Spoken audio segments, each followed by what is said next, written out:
Good evening. आज का हमारा session NCLEX urinary system disorder का। इसमें से मोस्टली एमसीक्यूज़ पीपीएससी में आए हैं और हमें इसे समझ कर करना चाहिए, डिस्कस करना चाहिए इस ग्रुप में। एनक्लेक्स के जितने भी एमसीक्यूज़ हैं अभी से करेंगे तो आने वाले एग्ज़ाम में हम प्रिपेयर होंगे इंशाल्लाह। अब क्वेश्चन ये है, your patient with chronic renal failure. एक पेशेंट है वो क्रोनिक रीनल फेलियर है, रिपोर्ट प्यूटाइटिस है। Which instruction should you include in this patient teaching plan.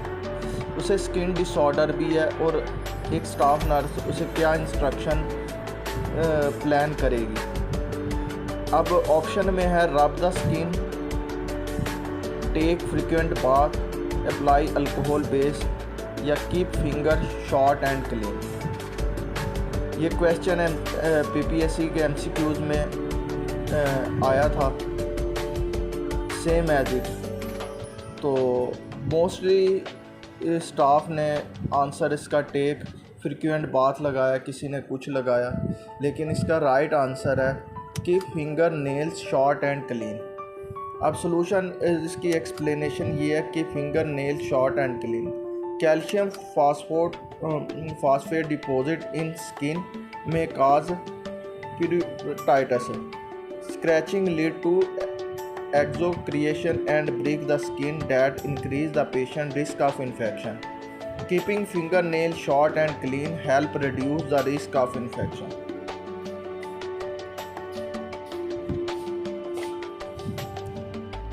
Question second हमारा, your patient is complaining of muscle cramp. हमारा patient है उसे muscle cramp हो रहा है while undergoing haemodialysis. Which intervention is effective in relieving muscle cramp. Best intervention क्या होगी कि हम पेशेंट का मसल क्रैम्प रिलीव करें। ऑप्शन ये increase the rate of dialysis, infuse normal saline या एडमिनिस्टर ऑफ 5% डेक्स्ट्रो सोल्यूशन या encourage active range of motion exercise. अब बेस्ट आंसर इसका ये होता है कि जब मसल क्रैम्प हो रहे हैं, मीन के उसका वाटर लॉस ज़्यादा हो गया, तो हम उसे नॉर्मल सलाइन इन्फ्यूज़ करेंगे। Treatment include administering normal saline, hypertonic normal saline solution because muscle cramp can occur when sodium and water rate removed too quickly during dialysis. Reducing rate of dialysis not increasing it may elevate muscle cramp.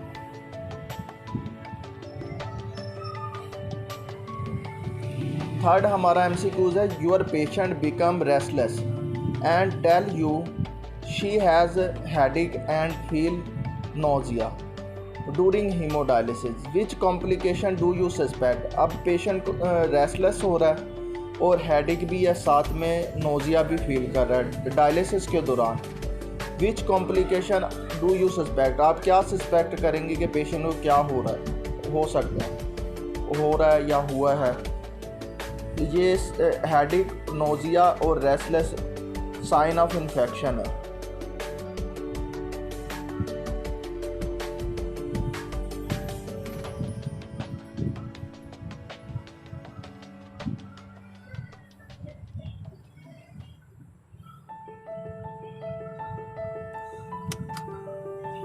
A 30-year-old female patient is undergoing hemodialysis with an internal arteriovenous fistula in place.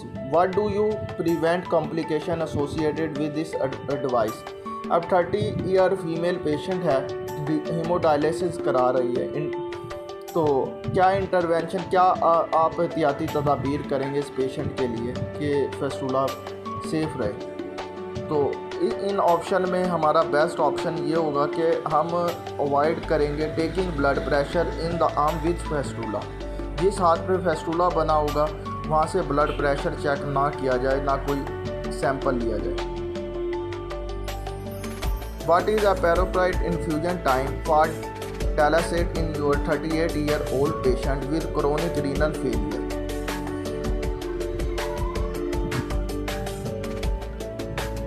Infusion time जो dialysis का होता है 15 minute होता है। Dialysis should be infused quickly. The dialysis should be infused over 15 minutes or less. When performing peritoneal dialysis, the fluid exchange takes place over period ranging from 30 minutes to several hours. Next question है, you have a patient that is receiving peritoneal dialysis. What should you do when you notice the return fluid is slowly draining? एक patient है, उसका peritoneal dialysis हो रहा है और जो return flow है वो स्लो है। क्या वजह हो सकती है, हम क्या करेंगे? इसमें बेस्ट ऑप्शन ये है कि चेक फॉर किंक तो नहीं हो रही in outflow tubing, best option. When patient is at greatest risk for developing a urinary tract infection UTI. अब ये भी MCQs PPSC में आया था NCLEX से कि पेशेंट वो कौन सा पेशेंट है जो ग्रेटेस्ट रिस्क पे होता है कि डेवलप कर ले UTI। अब ऑप्शन में ये थे कि 35 year old women with fracture wrist है। कुछ वेबसाइट थी कि ये वाला ऑप्शन कंफ्यूज हो रहा था कि ये वाला ऑप्शन बेस्ट है, लेकिन NCLEX में देखा तो पता चला कि 50 year post menopausal women is best. Reason यहाँ दी हुई है कि women are more prone to UTI after menopause due to reduce oestrogen level. After menopause oestrogen level कम हो जाता है। Reduce oestrogen level lead to reduce level of vaginal lactobacilli bacteria which protect against infection. जब oestrogen level reduce होता है तो जो vaginal में लैक्टोबैसिलाई बैक्टीरिया होता है वो भी कम हो जाता है, जिसकी वजह से इन्फेक्शन लगने के चांस ज़्यादा होते हैं। Which instruction do you include in teaching care plan for patient with cystitis receiving fenzoparidine? क्या इंस्ट्रक्शन देंगे कि ये एक मेडिसिन चल रही है सिस्टाइटिस वाले पेशेंट को?